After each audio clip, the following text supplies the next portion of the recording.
Hey everyone, welcome back to Wake&Tech. Today in this video, we will be learning how to add stickers in Picsart application using mobile device. To add stickers in Picsart, first of all, launch open the Picsart app on your phone and then tap the plus button at the bottom. Now choose a photo you want to edit from your gallery or use a background from the app. I'm just gonna tap on one of my pictures. Once your image is opened in the editor, go to the bottom menu and tap on Sticker. Use the search bar at the top of the screen to find a specific type of stickers. For example, I'm just gonna type in heart. After finding the sticker you are looking for, tap on one of the stickers and it will be added on your screen. You can also scroll through other categories to browse popular or trending stickers, and once you tap on the sticker, it will automatically appear on your image.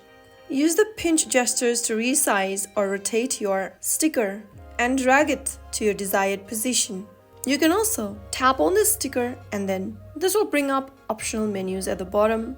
You can apply the blending, opacity, flip or duplicate options for your sticker. Once you're happy with the placement and style, you can tap apply at the top right corner and save your image to your device or share it on social media. So that's it for today's video. That's how you've successfully added a sticker to your photo using Picsart. If you found the video helpful, don't forget to like, share and subscribe the channel for more tutorials. I'll see you in the next video. Thank you for watching.